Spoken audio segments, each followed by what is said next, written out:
Time to give it to ya. What's happening? What's happening? What's happening, my good people?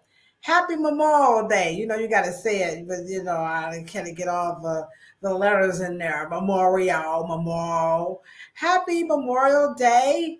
Rest in peace. Thanks to all the families who are still standing strong. Their loved ones are in a much better place because this world is sure enough crazy. But we definitely want to give mad props to those who have served so that we can go live on this podcast because you know we've had some roles that's been kind of interesting here in these United States. How's it going, my fellow PNC, my partner in cosmetology? How you doing? I'm doing well. You know what? Hold on, y'all. Wait a minute. Y'all know it's Memorial Day, right? I was outside in my yard. My son gonna cook for me. Y'all know, you know, you ain't black if you ain't got no. Hold on. Wait a minute, y'all. I got my and some bread and potato salad. That's what it's all about this holiday weekend. I see everybody was going live on their grill and all this. I don't have a grill, okay? My son had to come and take care of everything for me, but I do know how to eat. So I think people who eat food don't get enough credit. Everybody that cooks the food get all the credit. But I think as food eaters, we should get some love up here in these social media streets. Oh, Danny, hey! Danny, you were supposed to come in after I ate my chicken, okay? After I ate my ribs. I hope you guys are really having like a wonderful day because we have an awesome topic. But as we wait for some people to come in the chat, because you said it's chilly in California, right? Yeah, it's a little chilly today. Oh, well, tell me how cold. It is nowhere near your concept of cold. What can you just, before we put on our Rachel Evans theme song, can you oblige Danny and I? What is chilly according to San Diego? 75. You know what? I ain't gonna curse. Praise Jesus. The devil is a lie. I'm about to put this up. What the French toast and bologna? What's up, Theo? 75 is chilly. Let's put a little Rachel Evans on just for a few minutes. Let me do your hair at 75 degrees. You know what? Hold on. Here we go. Come on, Rachel. Here we go.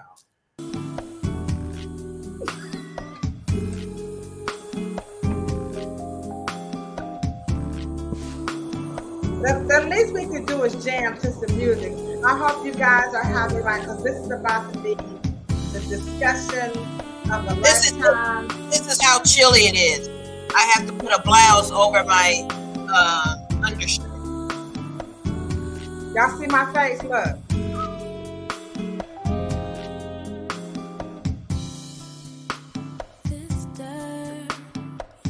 You are beautiful. Hey. Very special. Oh, we got some comments in the chat. Hold on. Kim, go somewhere and talk about chilly in Atlanta. Washita, is it hot in Atlanta? I'd be so very happy if you wait, Fatuda came through the chat. Hey, y'all, Africa is in the chat. Can y'all put the peace signs up for Fatu saying, "Yay, she is coming too." The Afro Hair Summit all the way from West Africa. What's up, Fatu? Let me do your hair.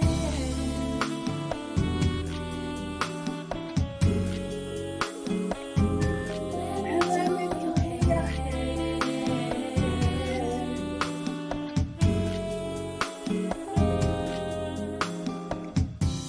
Sister, survivor of what you've been through. Well, I'm going to tell y'all what I've been through. Don't y'all leave out the chat. And I tell y'all what I've been through this week. This song for me. I want to help you. Let me help your light to shine through. Hey, y'all want to do y'all hair? What about y'all baby hair? I ain't got none. That's why I be hating on baby hair. Hey, I got some gray hair. What's up? Yeah, what about gray hair? Let me see your gray hair. Same baby. Gray hair. Hey.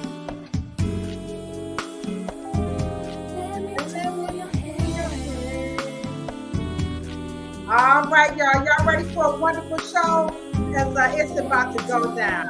All right, let's give it up for Miss Rachel Evans, who has been so kind to allow us to utilize this beautiful song to welcome you all into America's favorite podcast about Afro hair. That's right, we're always talking the dumbest. And we do mean the absolute dumbest shit that people say about Black hair. Now, this topic today is going to be very, very controversial.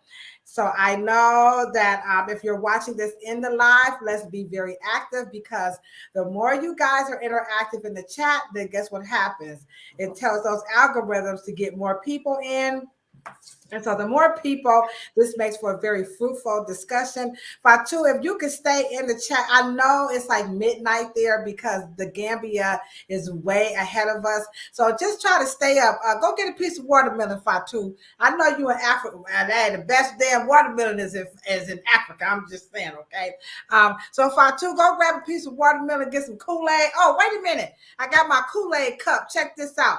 Danny, I will give you this when you get here, okay, Danny? I knew you was coming, so I got a special cup, hot butter soul. I'm sorry, Cheryl. And it's purple, as in, royalty or something like that. So check this out. Let me tell you guys what happened. And welcome to everybody in the chat. The topic that we're going to be discussing today is about plantation beauty. Now, this ain't the plantation beauty. I'm gonna kick it off, but before we kick it off, we just got three interesting current events. Number one, did anybody know that they're now popping off fireworks on Memorial Day? Yeah. So I've been up all night, like, come on, y'all. It's not the 4th of July. So that's one. Are they doing that in California, Cheryl? They're trying. They're trying to do something. So they're popping fireworks, and I'm like, okay, that's number one. Number two, I see Abbott, Abbott, the signed the Crown Act in Texas. He's really trying to take the attention away from that gun situation. It's bad out here when they're using our hair to deflect from the real issue at hand, which is all that killing. But he signed the Crown Act. Any thoughts on that, signing that Crown Act? No. We'd rather actually, you can discriminate our hair if you can get the guns straightened out. I'm on that side. Okay, I'd rather be alive telling me I can't wear my afro than dead telling me I gotta burn it off because you're in a coffin. But anywho, Abbott is gonna get some big kudos for some Black folk for passing that Crown Act. Boy, I tell you, these politicians, there's something else. All right. Speaking of something else, let me tell y'all. In case you guys are not aware, I've been saying this over and over. So if I sound like a broken record, I don't apologize. But here in the state of Ohio, they have introduced a House bill. It's called House Bill 58 to deregulate the natural hairstyling license here in Ohio. And so my brother and my colleague, Dr. Spritz, we drove down to Columbus, which is only about a 2-hour drive. It wasn't like it was all that. So we drove about 2 hours, went down to Columbus, and I gave opposition testimony. I will drop it in the link after the live. I will drop the testimony in the link so you guys can watch it. And let me just say this, homegirl, I really did that thing. Danny, Theo, Kim, Rashida, Fatu, you guys would be so proud of me in a very loving way. I didn't pull the race card. I just took a couple of pages out of the Cheryl Morrow, Dr. Willie Morrow book, and I just sourced up and stated the facts. So thank you, Cheryl, for teaching me to do things a little bit differently, because y'all know I wanted to go in there real hood, right? Okay. So anywho, I didn't go. I promise you, Danny. I know, Danny. I promise you, I did not get ghetto. But so I was meeting the fancy hoity-toity professionals afterwards, and so I was introduced to the one of the co-sponsors of the bill. His name is Elliot Forehand. So just briefly, guys, the bill is for free enterprise. That's their position, free enterprise. And second, that like Black people, like since white people never taught us like how to cornrow braid hair in cosmetology school, so they're saying, you know, let the Black people have this license. So that's their two positions. So my position is that Afro hair science had never been taught, and what you're doing at home is not the same for professional hairstyling. And all Black people don't know how to cornrow braid hair. I got a lot of people in my family that have and no idea how to cornrow braid. So you can't pass that cultural continuity, is what they're calling it. So that was my position. Let me tell y'all, after I said that, this homeboy, he's white. I gotta tell y'all, he white. Do y'all know this man got up in my face, snapping his fingers, pointing his finger in my face, telling me how he don't care about my people and them not having any Afro hair education. So let me just say this. Number one, I did write a complaint. No, I did not smack his hand. Yes, I took the high road and shook his hand afterwards because I'm telling you, on everything I own, he was going to smack me. I'm not making this up. He was going to smack me. It was that volatile. Did I yell at him? No, I never yelled at him. I did not. I have witnesses in the room. But let me just say this. When you watch that, I'm going to put the link in the chat right after the live. When you watch my testimony, when they ask me, what solutions do you have as an alternative for this bill? I told them about the Afro Hair Summit. I told them about Cheryl Morrow. I told them about you, Fatu. And I even invited them. I told them that I would send the entire committee an invite, not for free. They got to pay for them tickets now. Hold on. Why ain't say all that now? And so I invited them to the Afro Hair Summit. No, we did not record the incident for two reasons. One, I did submit the AV form where you can ask for permission. They declined it. So that they did. I don't know why, but they did. That's one. Two, because it was so volatile, I'm talking about in my face. I mean, it was, and I'm like rearing back. My brother and my colleague, Dr. Spritz, was like, they didn't even want to be on the B mode recording just in case it went down. And people like, how y'all standing there recording somebody about to slap your sister when y'all should have put them phones down and been ready to tap that butt because it was just that bad. So of course, I'm not taking that route because if I would have pushed his hand out of my face, he would have grabbed it. A fight was going to ensue, period, point blank. And you guys know the end of that story would have been one dead brother and one dead colleague, because that place is filled with more white police officers than not. And so I took the high road, but these are the types of shenanigans that's taking place right here in the United States of America. At the end of the day, I don't really think he knows anything about that bill and the position that he was taking about his disdain for American government and education. I think he should be asked to get out of that seat and practice what he preached like I'm doing. So I'm speaking out against no education. Now, free enterprise, I'm probably going to lose on that. And I respect, hey, this is America, majority vote what? Wins. So, but my position is going to be pro education. And no, it's not on tape. Everybody's like, did you record it? Did you record it?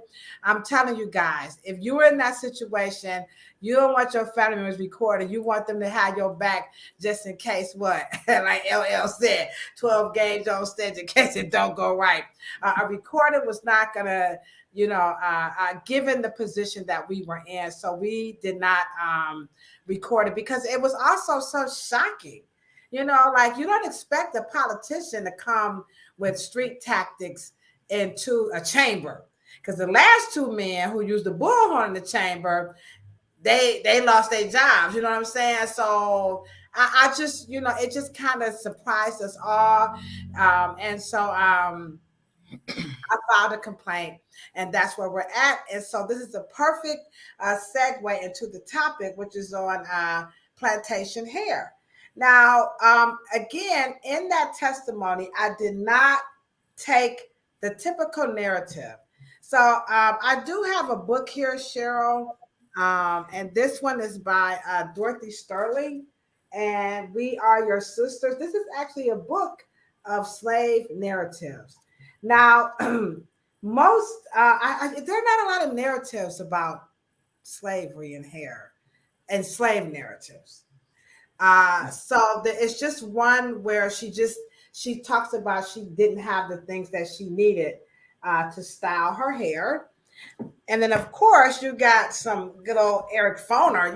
This is the typical route we go when we talk about you know plantation beauty, right? So you got some Eric Foner, which by the way, Eric Foner, this is a really good book. Okay, I like Eric Foner. Also, now W.E.B. Du Bois, though he doesn't directly talk about hair, he definitely gives you the plight of African Americans, getting into the fold of being free in this Reconstruction era. Now, I know what I'm about to say. It might upset some people, but if you ain't read this book, you ain't black. This is really a good book. It's a very good. It's 700 pages. So those are your stereotypical narratives on beauty. And so I have a clip, Cheryl, and I want to know what you think. Now, this is I scoured. When I tell you I scoured, Cheryl, I scoured that internet to try to see if I could hear it from your perspective. So Cheryl's perspective is that nappy hair is the foundation of white beauty. But this is all I could find on the truth that's being told about plantation beauty in America. So here's a snippet. Here we go. How slaves were forced to wear wigs similar to the hair of their slave owners.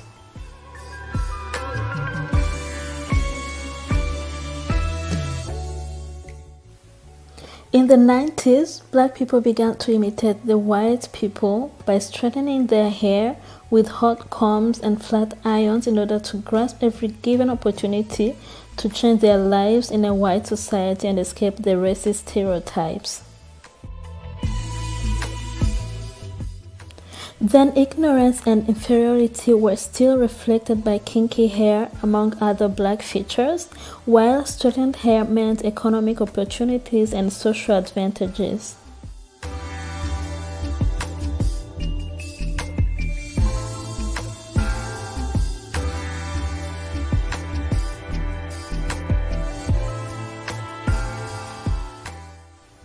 In the late 19th century, white companies began to produce and advertise chemical hair straighteners and skin lighteners, suggesting to blacks that the only way they could be accepted by the dominant masses was by changing their physical features.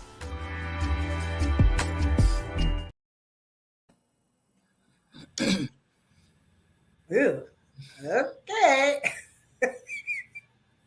She had a mouthful. And so, in a nutshell, guys, our beauty was all about, just trying to be white. Um, so, Cheryl, uh, let's begin with her statement that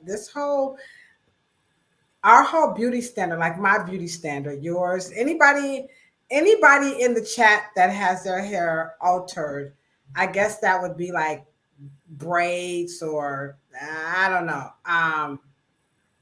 You know, that means you're trying to be white. So let's start with that. That today you hear a lot of people. I just got, as you can see, I get it all the time. I'm often told I'm not black because my hair is straight. So let's start right there on the plantation beauty began with us having to alter our hair once they shaved it off. Like that narrative. All right, I got my. Okay, well, I am in no way trying to take away the passions that we have about feeling inferior in this country or in the Western world.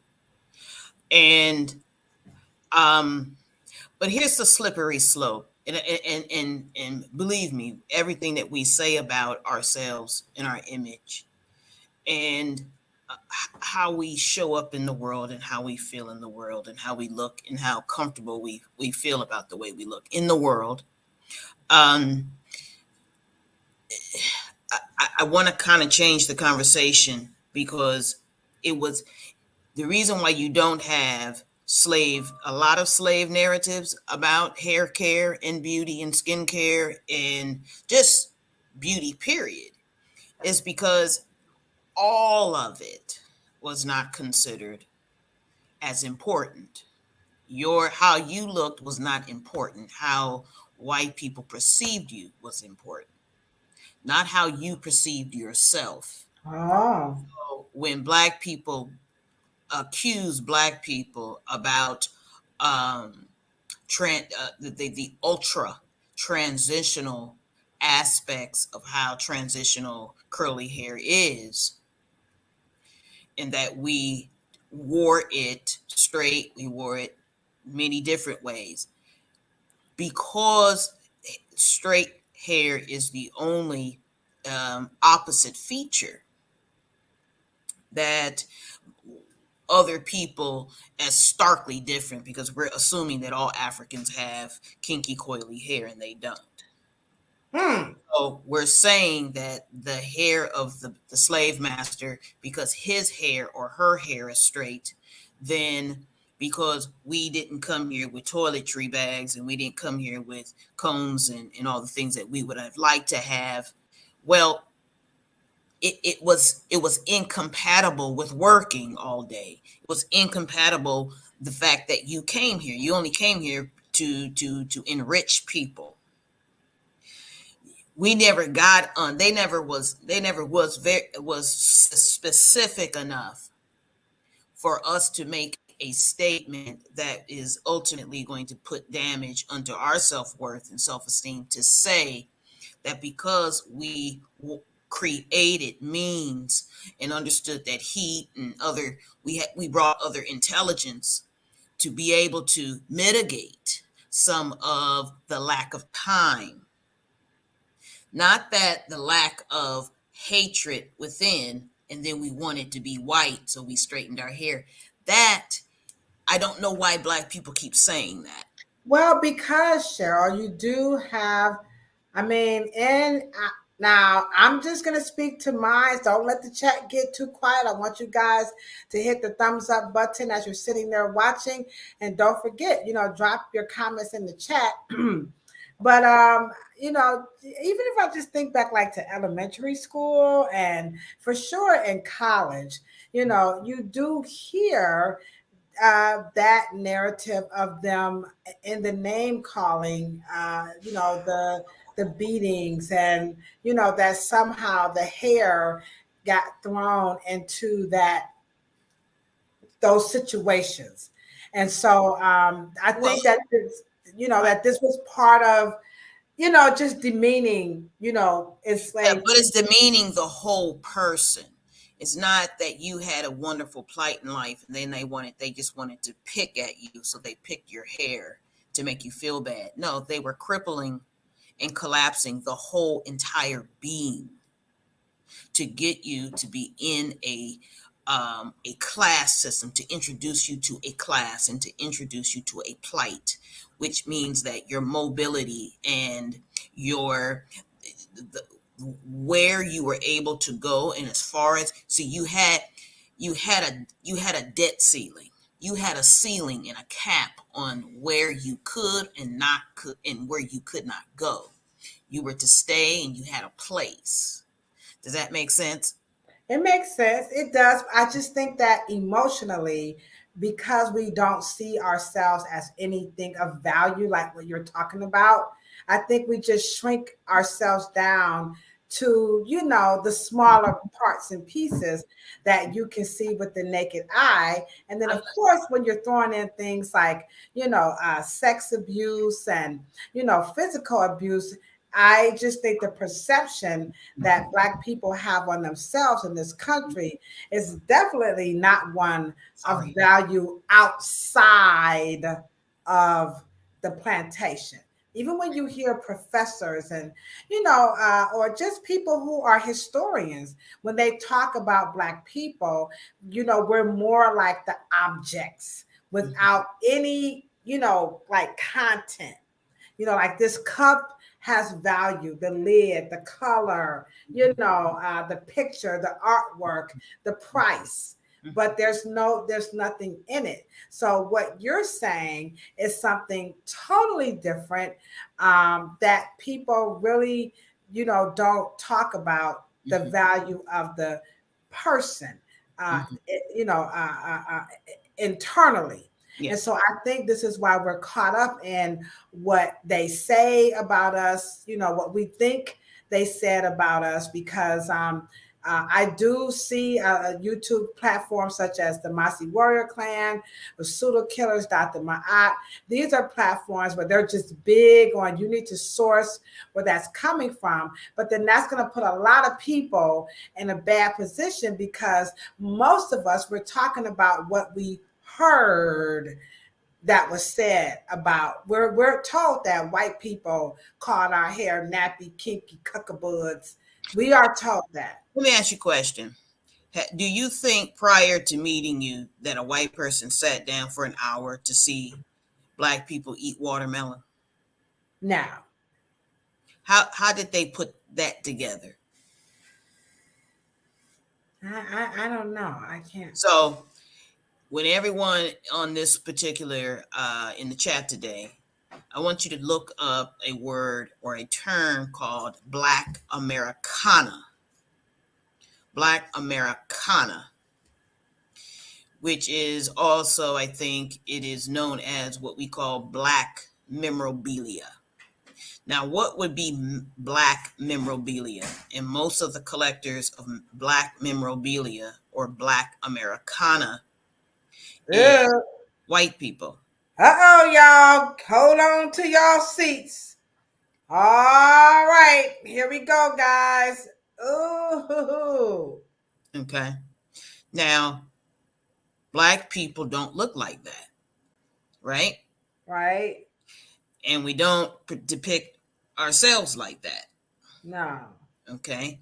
And what you have to also understand, hair was just part and parcel of high class people go to the salon. So if I don't want you high class and I don't want you having access to the life and liberties and luxuries and benefits and options and advantages and the full girth of American citizenship, if I don't want you to experience that, what I am going to do is I'm going to lower your own self-worth and self-value, and then I'm going to place you in what we call a class. And those class of people, my point is that if you were able to work in their homes, in their fields, and in their property, and be able to cook for them and for them to eat your food and to trust, and then for you to be able to, as long as you stay in the attributes and features and uniform that class is supposed to only stay in, when you now legislation allows you, okay, integration is over. Now segregation is over. This and that and this and that is over. Doesn't mean that the class changes. Right. Doesn't mean the access changes. They did not purposely just choose your hair. They didn't separate it like that. What they're saying is that a high class person and people outside and above your class has time to work and vacation. Well, you don't. Oh, Well, the only time you could do your hair is on time of vacation. So you don't have what they have in order to even make yourself beautiful. Not yeah. that you're not beautiful. You just don't have, this society does not afford your class the time and attributes and products and stores. You don't have the mobility. You're That's right. why they put, We still don't have it. We right. still don't. Now, what I'm about to say, I know, don't come after me now. Come on after me. I think that that's the push on the hair, those protective styles, those weaves, because I don't care how wealthy you are or not. The number one, I'm telling you, the number one reason that women struggle with their hair, particularly those who have the texture of black, is because of time, and people, they don't have the time. Let me And tell so, you, let me show you how this is a class issue.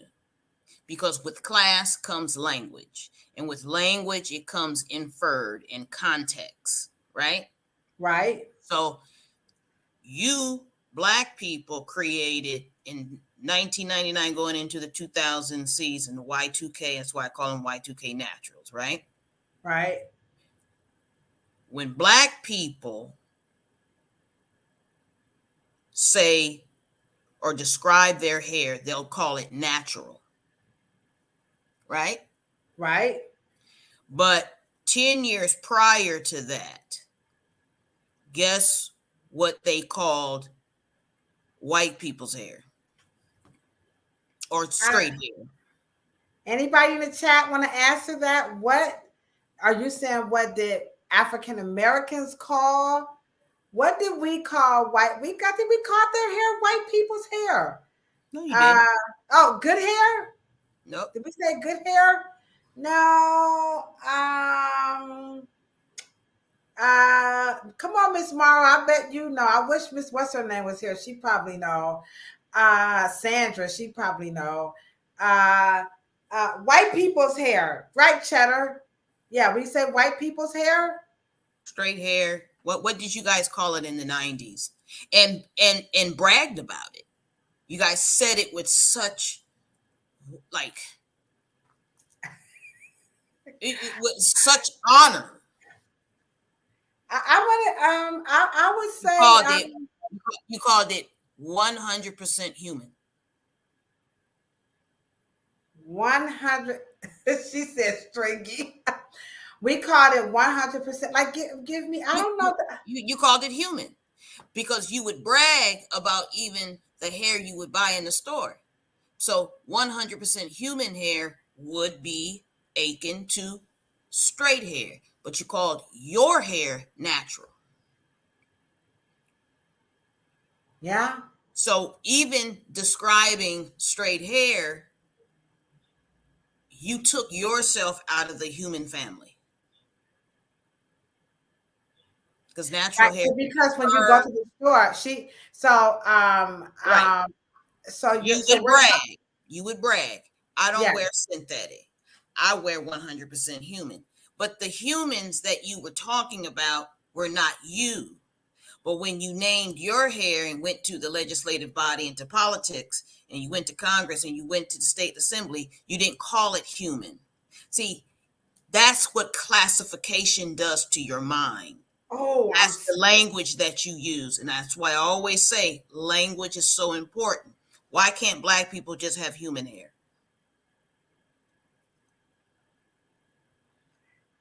it's crickets like a motherfucker up in here now. Sorry for cussing y'all. So you see the difference on how it is very important when black people are coming out of subgrouping, and when we're trying to get laws to when we're trying to shut and solve things so the next generation, our grandchildren and our children, we can stop having these fights because right. the prior generation cannot get past low level dumb shit that I always talk about. We got to stop saying dumb shit. And I'm not saying that the dumb shit that we say, we're dumb people. What I'm saying is that we don't understand the backstory of the plantation and what it was actually designed to do in terms of classism. Classism creates racism. Not racism is in a vacuum. No, it's classism. Black Americana depicted you in a childish, silly, dumb, uneducated, ignorant, illiterate, over accentuated features, and you looked stupid. That was to create a gateway for you to be encapsulated in your life and liberties and citizenship, to be encapsulated by what? A class. And you're not to go outside of it. Well, labor, when your labor was free, they didn't care how you showed up. They wasn't paying you. You were free. You were a slave. You looked horrible. They didn't care. So now horrible is supposed to be unprofessional, but it wasn't unprofessional when your ass was on the plantation, was it? Ow, man, did y'all get that mic drop? You know what, Matt, what's up, Matt? So Matt is saying that we're just going to kind of mesh these two together. So our hair wasn't perfect, and you're right. You know, you're right. I can't even say nothing after that. That's just the mic drop situation. But going back just a little bit, when you say human hair, now Matt's comment would be a perfect example of what you're talking about. Even though he's saying he thought the term human hair was only used like when you're purchasing, the hair. But even if you look at, for real, Matt, like even when you go and you're buying, the texture. Well, absolutely. Let me say this. Okay, so remember in the dumbass movie called Good Hair, right? I knew. Okay. Remember him and his dumb black ass sitting up there with the Korean saying nobody wants Afro hair? Yeah. Okay. I knew that's where she was going to go. Right. But what did we call it? We buy it now and no one attaches humanness to it. They don't. Because it's not human. Because how would you get the hair off of black people? Because black people would never sell their hair, right? No. But black people have never categorized their hair as human. And white people, if they were to ever say, I want to go get me an Afro puff, they would not say, can I have an Afro puff and can I have it 100% human? They would never do that, right? Because that is where we miss the mark as black people. It's language. We do not know how to infer, to speak in ways that win arguments, that clearly state our full understanding of what the psychological profile of white power. And we do not know how to speak in ways to get under that power struggle. Because it's very easy, but you do have to think tank and you got to critically analyze exactly what it is that they're trying to say. Because they've never worried how you showed up for work. Long as you showed up. They don't care if it was under a bonnet, a turban. They don't care. But when you are trying to exercise liberties that are outside of your class, out of the mobility of what that person under that class is supposed to do or not do, that is what keeps dress codes going. It keeps the luxury of the white power structure. Those people have the access to do everything. And because you're lower class, you have only a smidgen of where you are constricted and what you can do and where you can go. And if we give you permission and we acknowledge you and we accept you, which is, then you're deemed professional. You look professional, And so Right. we have to make sure that we understand the context most of the time. Right. And, Yeah. Right. Yeah. I know for certain now, up until this point, and I'm just speaking for myself, everyone in the chat, I can honestly say I've never even that has never even crossed my mind because I'll be honest, whatever white folk give to me, I pretty much take it and try to just be the best at it, get the A. Mhm. You Mhm. know, I'm one of those honor roll, graduated with dean's list that I'm so proud of. Now you got me thinking real twice about that honors. By the way, I graduated with honors, and so that's pretty much where I've been in my mind, in my thought processes. I've never thought about it outside of the perspectives of where you're coming from. So to Matt's point, that you do have a good Yeah, point. it's very hard, and we've always struggled with trying to swallow the big pill of racism and mistreatment and prejudices and stereotypes and what creates Black Americana. But you have to also understand you're in an environment that actually operates on your demise. So Right. as So long as so right. So if you think less of yourself, then I won't have to think more of myself. right. So in the spirit of thinking, if we think less of ourselves and they think more of themselves. So now the title of this is Plantation Beauty, and that white beauty or white beauty standards was based on nappy hair. So I'm going to show some images of the standards of what was considered, white. That she talk about class, and this I'm going to mix it in and infuse it with what we see today, and just think about this conversation that we just listened to Cheryl talk with us about, what they say and how we have not used the language. But let's look at the images, and remember, I'm going back in time and just connecting them to modern day images of beauty.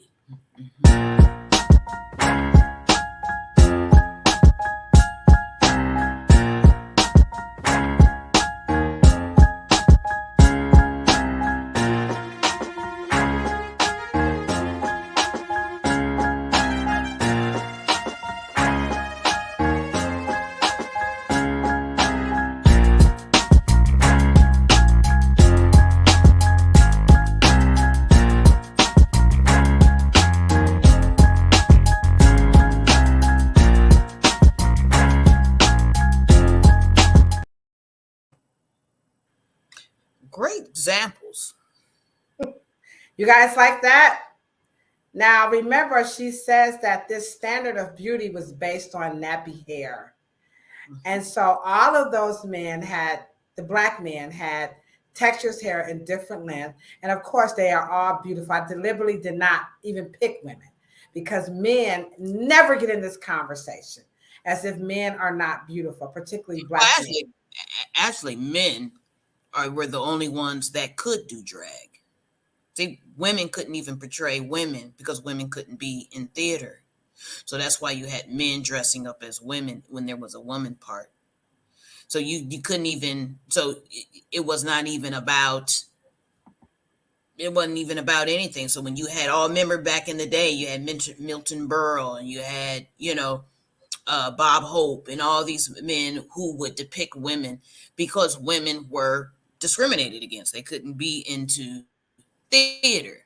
Right, But here you have the whole persona and beauty and most of those hairstyles in the 15th, 16th, and 17th, and even 18th century, 19th century, up until late 20th century. European right, beauty has been based on the nappiness right. and Now, did you guys, Sandra, the I hope curliness of Black Sandra, I people. hope it was coming in. You're right. Did you guys see those images? Now, I did put their names in there for a reason because to Cheryl's point, and I see you, Matt, I see what you're saying. Those were all United States presidents. You saw what I was doing, Miss Morrow. You see that? All of those men, those white men, they were all United States presidents, and so they all had some form of textured in their hair naturally. And of course, some of it was artificial. So let's take it right Why don't we into go, right. Why don't we go one step further while you're doing that? Sorry to interrupt you. yeah. Is now put in, let's say, 17th century beauty tools. Hold on. Wait a minute, guys. 17th century, Yeah, 17th 16th century, 17th century. century beauty tools. TOOLS. Okay, you guys ready? All right, here we go. 17th century beauty tools. And these are coming up. You've got like little makeup kits here. Or just say hair, or just say hair tools. Oh, okay. So we're gonna go back. Let's gonna say hair tools. Okay, 17th century hair tools. All right, it's gonna get interesting. Oh boy. All right, there we go. Marcel de Greteau. We got curling irons. We have rollers, oven. So there are our 17th century beauty tools. Right. Okay. So they were using heat. So obviously heat ain't bad for hair, but that's a whole nother story. But they have always curled. They didn't make the Marcel curl because they just liked it. They made the curl, the curling iron to curl their hair up because the stringiness was what? Déclassé. They're trying to run away from their European history of being unattractive. Stringy hair was unattractive. Straight hair, unattractive. So what I am saying to you, there's some hair that you have to understand. You can even go back to Greece. You can go back to Rome. So they were you go back to the two countries that were on the continent of Africa, Carthage and Alexandria. What do you think? How do you think they was doing their hair? They didn't have any issues of saying, "Oh my God, I love that afro. My hair is so stringy." They created curling irons so they can get the curl. My point when we get to the present day and trying to get to a better conversation so we can support and rebuild the foundations of what Black hair care industrial power is about, we cannot be involved with these racist conversations that allow us to get. But Cheryl, they're saying that it's the racism that's prohibiting. I mean, the lady in the first clip. Prohibiting what? It's prohibiting us from being able to, like, you got the Crown Act. I'm just playing devil's advocate, guys. They're saying that we could not move up those ladders because of the racist. Now, let me stop you there. So it's okay to want to be next to white people, but if you straighten your hair, you want to be like white people. So which is worse?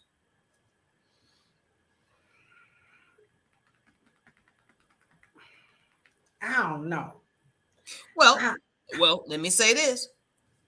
If I can still be Black and still wear my locks and afro, and I want to go up the ladder in somebody else's corporate America and do this and do that with all of their money and do all of their life and move into their world, as long as I stay afro, I'm good. But the moment I want to straighten my hair and work for a Black man, that ain't good enough, right? But it's usually the other way around, right, guys?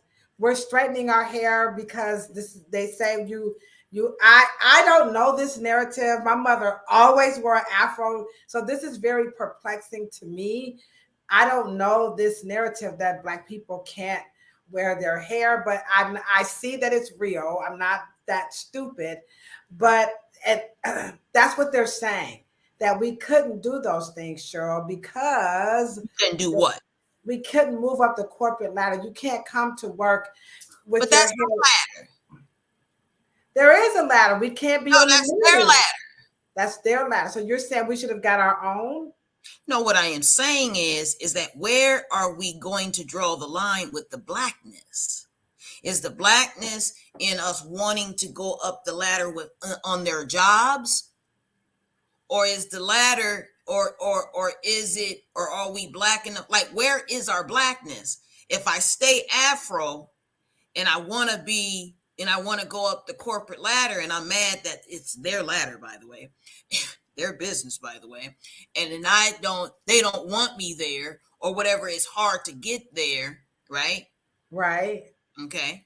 So, but where is it, who's blacker? The person who with the afro that wants to go into the white corporate America and climb the ladder, or the girl that wants to wear a relaxer and wants to work for a black person? Oh, that's hard. And it should, and see, but it shouldn't be hard. It is hard because we have, like you said, the language that we use, like when we talk, even amongst each other, because it's coded, right, guys? It's very codified, in the hair, like somebody put in the chat, like good hair and the blackness. But it's always about mobility. Always remember that America is about business. And the business of America is about business. It's always about where you're free and clear to mobilize, and where you can go and where you can't. How far you can go, high up you can go, how low can you go, where can you go? Can you go west? Can you go south? It's always about mobility. It's almost, and let's just say they put something, they made you hate your hair. If that's the premise, the context, right? Right. But they put your hair on a canister to sell products. Now, do they hate your hair, or do they want to control what you can do and where you can go? They don't hate your hair. No, they don't. They don't hate your hair. They don't hate your hair. Yeah. They've done it. They've duplicated it before. They've worn it. They've already copied and appropriated your hairstyles and cultures and braids. They've already done all of that. We have to understand that we have got to not let racism distract us from actually dealing with what the psychological and the economic, socioeconomic. But I think that the conversation on race for a lot of Black people, it's a very comfortable. It's also a very common. It's very popular. A space to stay in because hell, even the modern day books.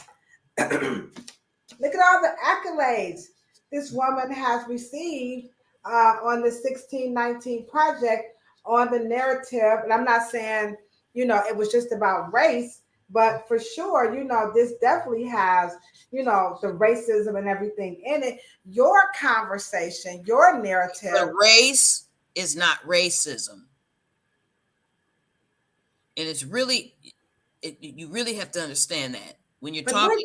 But you're talking we're talking like common everyday folk that don't really know the difference, and they're living it.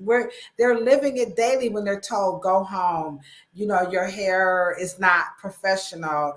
They're living it daily when they're being reported to the county because the kid locks wasn't clean and the teacher thought the mother was abusing the child. They're living it. So to them, I absolutely, I agree with them. That is what we call power. That's power. They have the power to do that. It's not how they really feel in their heart. See, we want to keep changing their heart. Come on through, Kim. I don't care about their likes and dislikes and prejudices and dislikes and discriminations. The human body discriminates. I don't give a shit about that. That's not the issue. The issue is that you are using your power, and your power creates systems that become psychologically damaging, emotionally damaging. And the moment we start showing damages is when we go to court. See, and when we keep doing it from the way that we want them to like us. So are you guys rocking with this? Sandra, I know you wanted Kim. You was already on Kim. Thank you so much. Let's put that KT. Let me just drop that in the chat for you. Because Kim, I'm slow. I was like a snail. I was like, wait, did it go? Wait, did it go? I Kim. I'm just dumping the damn box of rocks. This is a very challenging topic because so what you're saying in essence really is that they are using the racism is kind of like a smokescreen, where and then we don't think of the power. We don't think of our You said it last week. You said, oh, if we create all these little things like taxonomy and classism and yeah, and then we create these little tests called IQ tests, right?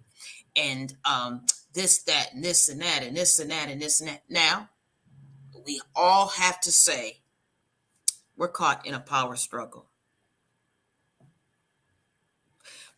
Power has nothing until you get it, or you disengage from it and you do something else, or you have different arguments, or you did have different conversations. And like I always say, I'm waiting. Mm-hmm.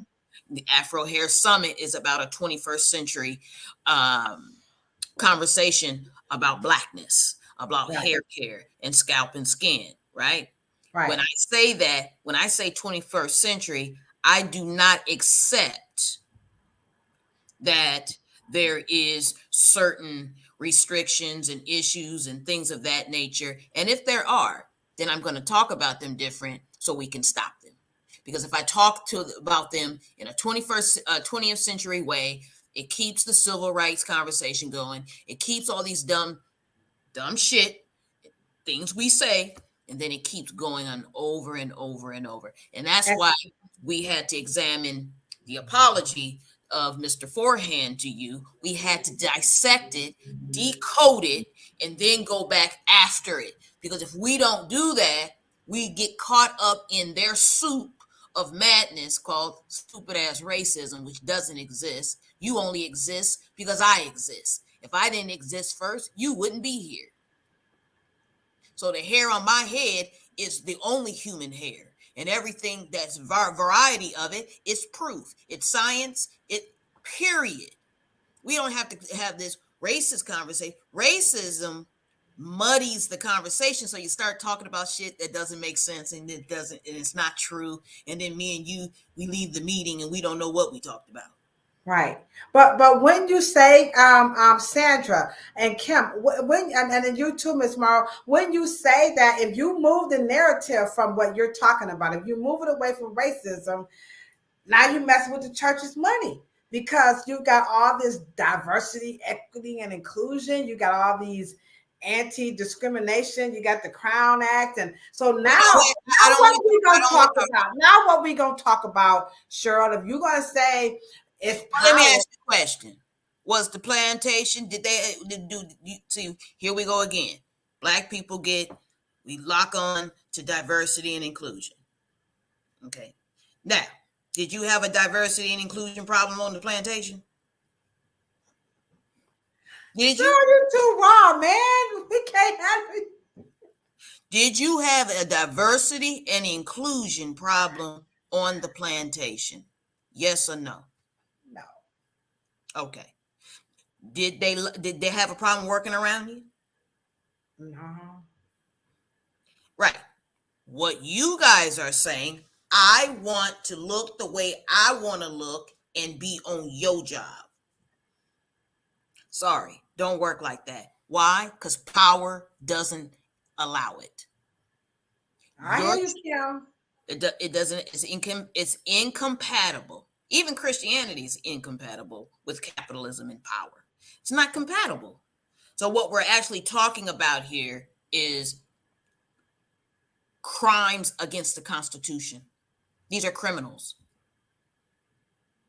And now we're going to get down to, yeah, it is, but you're stuck to a class and you're not going to get out of it. And we have not been able to get out of it. So therefore, we have not been able to learn the legalese enough to be able to critically think, critically analyze, come back and say, sir, you are absolutely correct. So we're going to now take you to the world court against laws against humanity because I'm a human being. We missed it about 1959, 1960 when we should have been about that. Instead, we went civil. Yeah, they don't care. They're not, as you can tell by the way that man put his hands in my face, the way he talked to me, he was pointing his fingers in my face. When I made the statement to Cheryl's point that I think we did make a big mistake moving us from human and reducing us to civil, which I did say that. You're going to hear me say that. I'm going to drop again my testimony in the chat. The man, his argument to me, when I made the statement that my position against House Bill 58 was regarding education, that nobody in cosmetology, let alone natural hair, had ever received on Afro hair, his response was to the point of power. I don't care about your people, as he pointed his finger in my face. I don't care about your people. What about my people who are attorneys and they've paid to go to law school, but couldn't afford to pay to take the bar exam? What about my people? That's a power statement in the struggle for me fighting for us to get Dr. Morrow's education to our people. He said, I don't care about that. I care about my people. So Kim, you're right. Sandra, I already knew you was going to come on it, be on it. Miss Morrow, I'm not surprised. It was surprising to me. I will be honest, because Cheryl had just taught me that, but I didn't really believe it because I thought race was the issue. I thought it was racism. I really, really thought all of this stuff is about racism. The whole beauty thing is about us trying to look and be white. You heard the lady say it in the chat, in the clipping, that, you know, we're doing this because we want to be white. And if Black people can stop saying anything, they need to stop saying that. There's no way that I can get rid of my big lips and straighten my hair. They don't see me. You know, like I'm gonna hide behind a little skinny branch and go, oh, can they see me? I'm hiding. You know, I got big eyes, I got big nose, I got a big ass, you know, I talk Black, I talk with my hands, blah, blah, blah, blah, blah. I'm subject to go off at any second. You talk about me. So there's a whole bunch of African personality here, right? I got a whole bunch. And to say just because I changed my hair, you trying to be white, like, come on, guys. That is just, it's ignorant. Yeah, it really is. But the people in power, the Black people in power who could, to your point about we don't have the power, let me play a clip. I don't know his name. If you guys know his name, please let me know. I watched it. It did not pop up. But here's what he had to say about Black people in politics who could change the narrative and move that needle from that racist paradigm or paradigm of racism. Here we go. So on it toward coming up with solutions, because people keep become the first Black this, the first Black Supreme Court, the first Black Vice President, the first Black this, and that, and the other. But often it doesn't trickle down into a Black protected paradigm shift that stops the conveyor belt of Black destruction and injury in the societies. Got it. Right now, people get in these positions sometimes, including these corporate people that you mentioned earlier, is because they're white enough for the job. Yeah.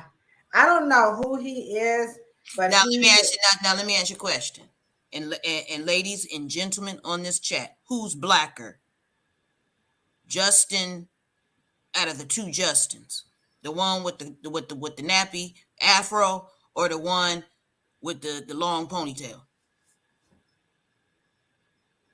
Like y'all really gonna go and try to do that when Africa has already told you that it owns every gene expression. Every gene expression is African. Africa. Straight hair comes out of Africa. Green eyes come out of Africa. blue eyes come out of Africa, and you don't have no European, not nowhere around. Now we have got to get past and not go for the tricks that racism causes and evokes our emotional mistakes. We get out here and don't get them off subject. You tell them, I am the genome. I am Mother Africa. I got this party started. What we're going to do is we're going to get to some human conversations and some psychological and mental and well-being. And I need to understand your social, your psychological profile, because there should not be this hard. This should not be this hard. And Black people need to just put them foot down and stop all this low-level conversation about, oh, it's just racism. Racism ain't in the air. It ain't airborne. It's in people. And that's what I am trying to get us past the emotionality of racism, because it blinds you to what really is going on. Power and commerce, period.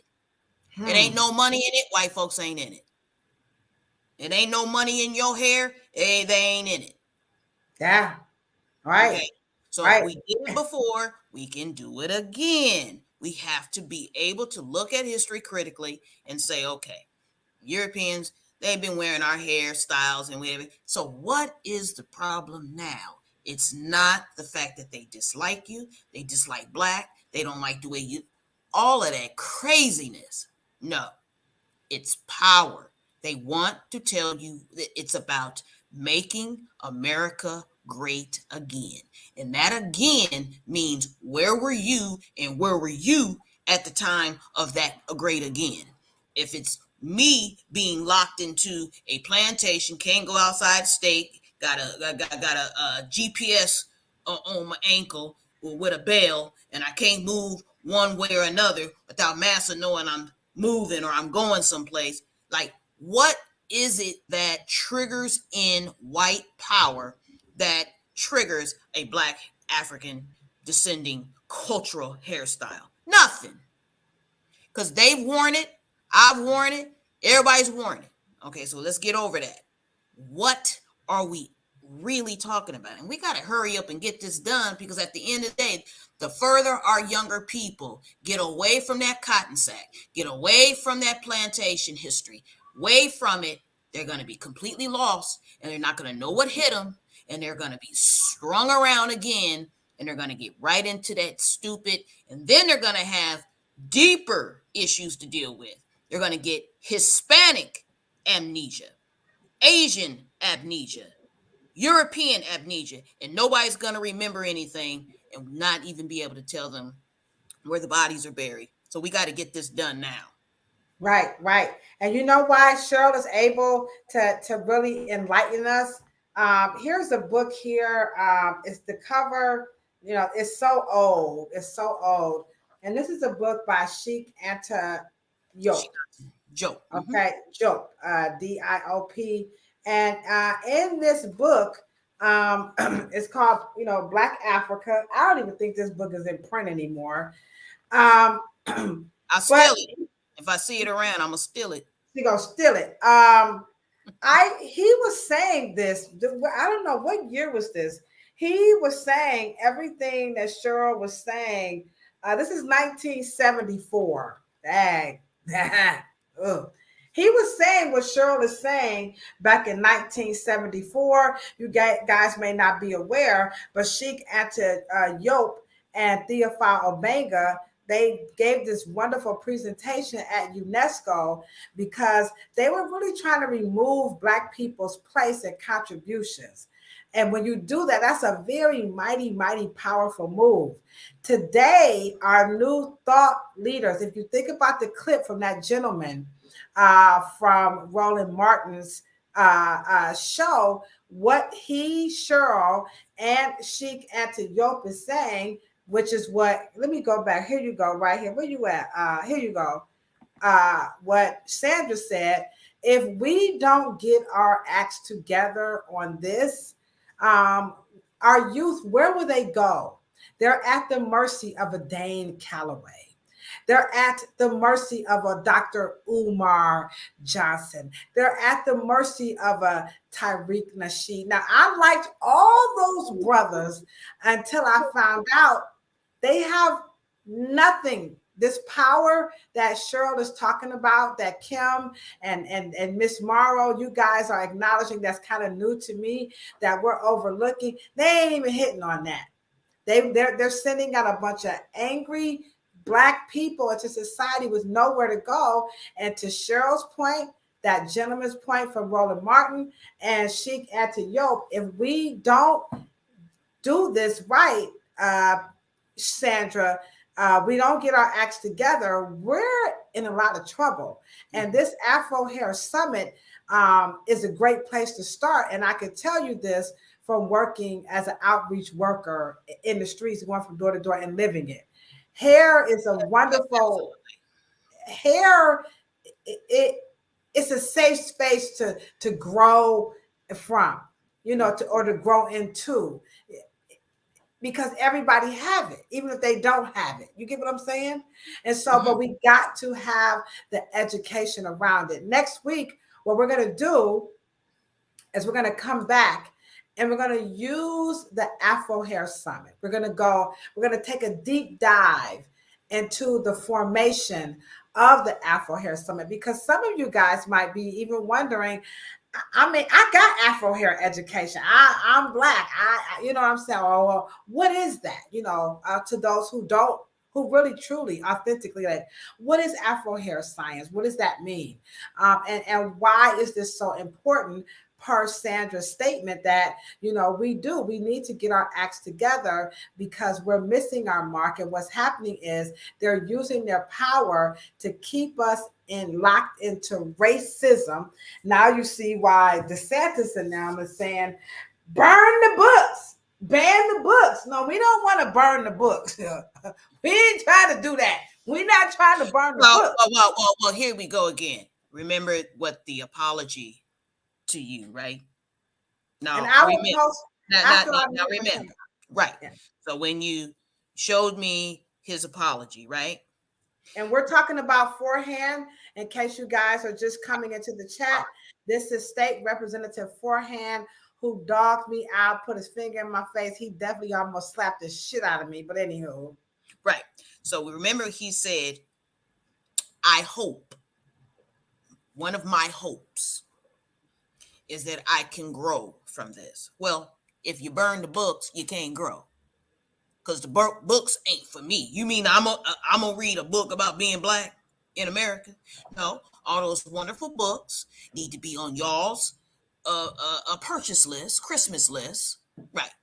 They're burning the burning of the book means it's called burning of the books is the same as multiculturalism.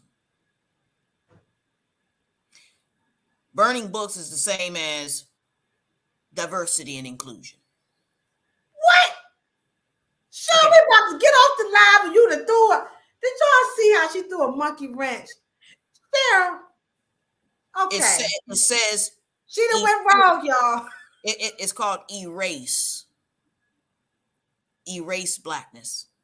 That's what multicultural means. Dilute it. Dilute. You don't even understand that if Black people should leave any word alone, diversity, well, we want everybody. No. First of all, wasn't nobody trying to fight me to get on the plantation. They didn't want to take my place. Why she got to be on the plantation? I want to be in the field. Did nobody fight us for the damn field, did they? Did they mobilize and say that's discrimination? Why are they gonna be on the plantation? I can't. Did that happen? I see you, Sandra. So we've always been diversified and included. See, it's the things that we do that we are not critically thinking about. And that is just my whole general problem. One of the good things about Afro science, anything, it is always going to give you a 0.0 gain into getting your compass correctly calibrated so when you are going to solve problems, you can solve them and they won't happen again. But we keep dealing with things that have nothing to do with what we actually, the result we want. And that's But what I'm about. right, diversity and inclusion says, I want to be Black and have a position that you reserve for a white person. I want to be in that place. Now, if you just say that, then that's at least the truth. But you can't say it by trying to say, why can't you have some Black people on the job? Well, you always was on the job. You've been on the job. You was always on the job. You was the job. But you're not saying that. You're now saying, I want to be able to go up the corporate ladder and get all these wonderful bonuses and promotions. That's what you're saying. But Black people want to, they kind of like little candy ass, they want to just say it's, well, you should want me to be on there. And I have a right to be on there. No, you actually got a right to drive a car. That's a privilege. You do not have the power to force people who have mistreated you to be in their businesses. That's the fact. We've been trying to do that. We want to stand next to them, live next to them, and do all these fruits and have the pursuit of happiness and all these wonderful liberties in the United States. But guess what? We got positions, we got president, we have vice president, but you can't inherit those things, can you? Once they leave, they're gone. So even position. So Black people, racism tricked us into thinking that if you get a Black person in a certain position, but we don't have any proof that position leads to what? Benefits, privileges, options, advantages, class. Doesn't mean any of that. Doesn't mean money. Doesn't mean inheritance. Doesn't mean wealth. Doesn't mean any of those things. So we really, have to just be careful to be able to say power doesn't succumb to anything.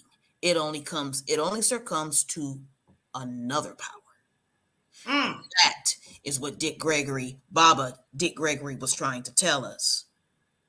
They don't go to war and say, we hope we gonna win. They go to war and say, it's already defeated before we get there. We're going to kick that ass. Period. End of story. That's how sure they are. So when we're going to the marketplace, one, critically understand what we're talking about. Two, own our history and understand the nature of things and understand the nature of this country. Once we understand that, we think tank together, we create strategies and tactics, and we go handle our business. So our kids and our grandchildren don't have these issues because we are not going to be here forever. No. And we have the youngest population on the planet. Africa is 19 years old, the median age 19, which means that everybody on the planet will be dead by the time they get to 50 years old. That is an incredible thought. It is. And Latin America is even younger. Asia's old. But Latin America's, I think, they have medium age in South America could be 11. Wow. So here's the thing, it's just about us being able to critically think, not emotionally engage. And like you said, the brothers and the sisters that are on YouTube that are into that Black talk, which I love, I'm a fan of a lot of them. However, ain't gonna get the brass ring, baby. Nah, it's just gonna emotionally get our blood pressure up a little bit, and we get a little, it make us feel good. It's a little dopamine in there. It's a lot of ego in there, a lot of pride in there, but yet can't take it to the marketplace, can't take it to capitalism, can't take it to commerce, can't take it to the courtroom. And therein lies the problem. You can't do that, but here's what we can do. We can show you guys a little video of West African braiding métier. To Cheryl's point, we're gonna exercise our power. And Sandra, Miss Morrow, I don't want to say your name wrong because you've been in the chat like she's been kicking it. Miss Stephania, Chatter, I see you in the chat. Danny, we appreciate you guys, but I shouldn't say, and this is why we're doing the Afro hair science. I need you guys to do a lot of reposting because, like Cheryl said, we got to use our power. So we're going to show you how we're going to use our power and not racism. Check this out. The 2023 Afro Hair Summit introduces Afro braiding métier, facilitated by the international award-winning vocational school owner and cosmetology instructor from West Africa, Fatou Sane-Gay. This class focuses on scalp care, hairline care, and nape care. Talk about the essence of doing hair braiding, the techniques, the methods, and the quality that it entails. She will also introduce the MAPA West African braiding technique that birthed cornrow braiding. In this class, she will also teach the difference between symbolism created within the West African cultural braiding tradition in comparison to the Western fashionistic commercial braiding practice that is popular here in America. Experienced and new braiders, Fatou is anxious to meet you at this dynamic learning experience held at Raw Solutions Hair Salon in Cleveland Heights, Ohio.